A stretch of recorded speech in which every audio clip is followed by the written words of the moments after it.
বিদেশে পড়তে যাওয়া নিয়ে নানা সংকটে শিক্ষার্থীরা।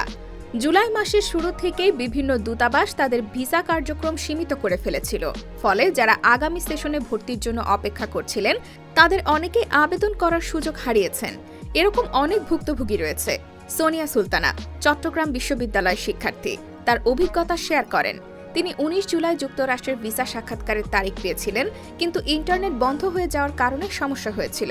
পরবর্তীতে ২৬ জুলাই নতুন তারিখ পান, কিন্তু আবারও বাতিলের ঘোষণা আসে। অবশেষে ১৯ আগস্ট ভিসা পান, কিন্তু বিশ্ববিদ্যালয় জানায় দেরি হয়ে গেছে এবং তাকে জানুয়ারি সেশনে ভর্তি হতে হবে। বৃত্তি ও ফান্ডিংয়ের সমস্যা। পরিস্থিতির কারণে অনেক শিক্ষার্থী বৃত্তি ও ফান্ডিংয়ের সমস্যায় পড়েছেন। কারো কারো ভর্তির অফার লেটার বাতিল হয়ে গেছে।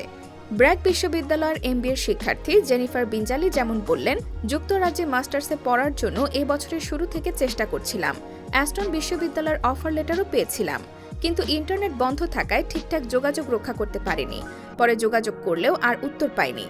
Session miss.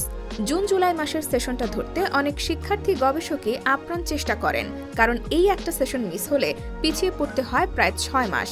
অফার লেটার পাওয়ার পর অনেক দেশের ভিসার জন্য বাংলাদেশের শিক্ষার্থীদের ভারতে যেতে হয়, কিন্তু ভারতীয় ভিসা জটিলতার জন্য ভিসার সাক্ষাৎকারের তারিখ মিস হয়ে যায় অনেকের।